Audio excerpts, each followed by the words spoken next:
Again, we're watching President Trump. He has just entered the event with the First Lady. We know that his daughter Tiffany is in attendance and is actually, according to our Kate Bennett's great reporting, one of the only first kids who is going to be there. Let's listen in now. Hello, America. Hello.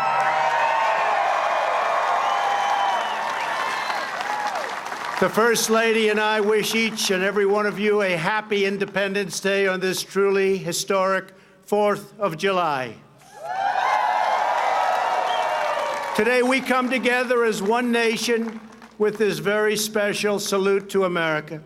We celebrate our history, our people, and the heroes who proudly defend our flag, the brave men and women of the United States military.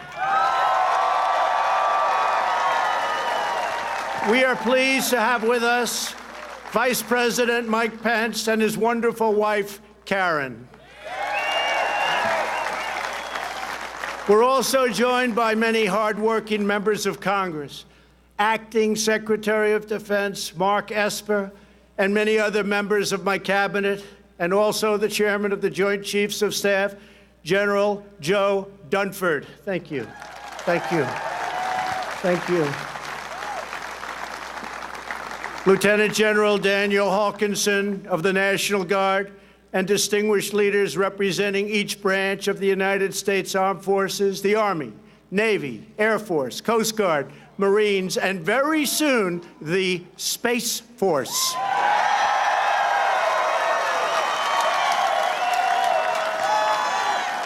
As we gather this evening, in the joy of freedom, we remember that all share a truly extraordinary heritage.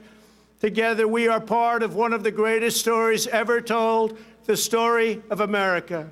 It is the epic tale of a great nation whose people have risked everything for what they know is right and what they know is true. It is the chronicle of brave citizens who never give up on the dream of a better and brighter future.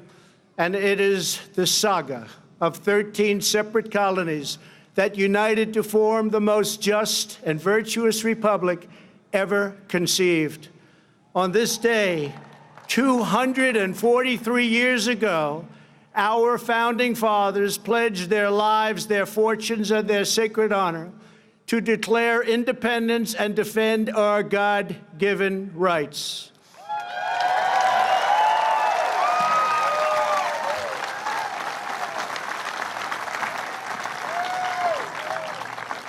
Thomas Jefferson wrote the words that forever changed the course of humanity. We hold these truths to be self-evident, that all men are created equal, that they are endowed by their Creator with certain unalienable rights, that among these are life, liberty, and the pursuit of happiness.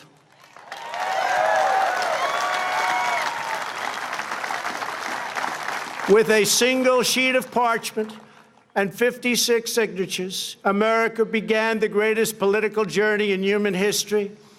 But on that day, the patriots who would determine the ultimate success of the struggle were 100 miles away in New York. There, the Continental Army prepared to make its stand, commanded by the beloved General George Washington.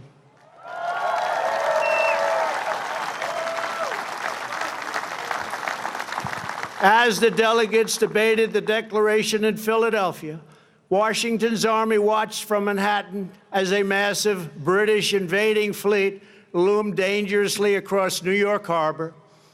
The British had come to crush the revolution in its infancy. Washington's message to his troops laid bare the stakes. He wrote, "The fate of unborn millions will now depend under God on the courage and conduct of this army. We have therefore to resolve to conquer or die."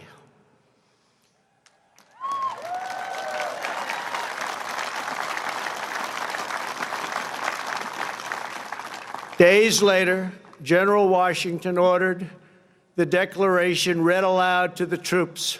The assembled soldiers just joined an excited crowd running down Broadway.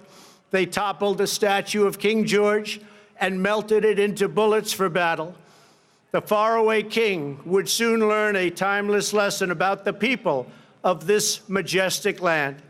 Americans love our freedom, and no one will ever take it away from us.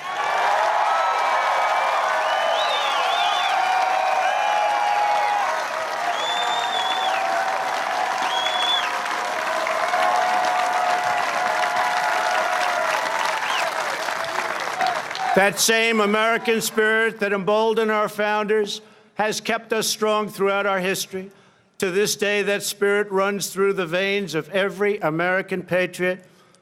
It lives on in each and every one of you here today. It is the spirit, daring and defiance, excellence and adventure, courage and confidence, loyalty and love that built this country into the most exceptional nation in the history of the world, and our nation is stronger today than it ever was before. It is its strongest now.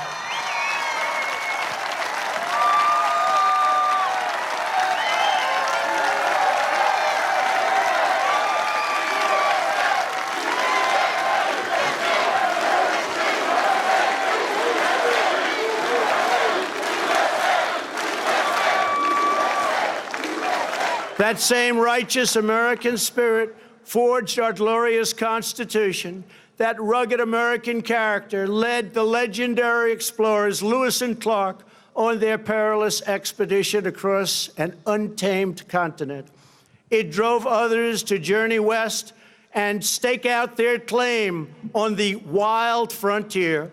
Devotion to our founding ideals led American patriots to abolish the evil of slavery, secure civil rights, and expand the blessings of liberty to all Americans.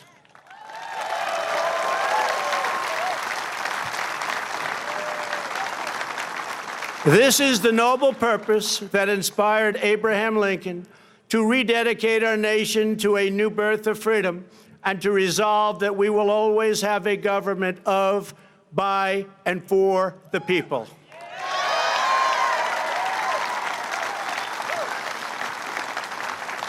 Our quest for greatness unleashed a culture of discovery that led Thomas Edison to imagine his light bulb, Alexander Graham Bell to create the telephone, the Wright brothers to look to the sky and see the next great frontier.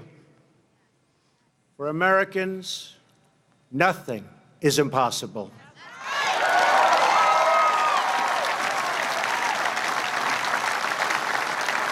Exactly 50 years ago this month, the world watched in awe as Apollo 11 astronauts launched into space with a wake of fire and nerves of steel and planted our great American flag on the face of the moon. Half a century later, we are thrilled to have here tonight the famed NASA flight director who led mission control during that historic endeavor, the renowned Gene Kranz.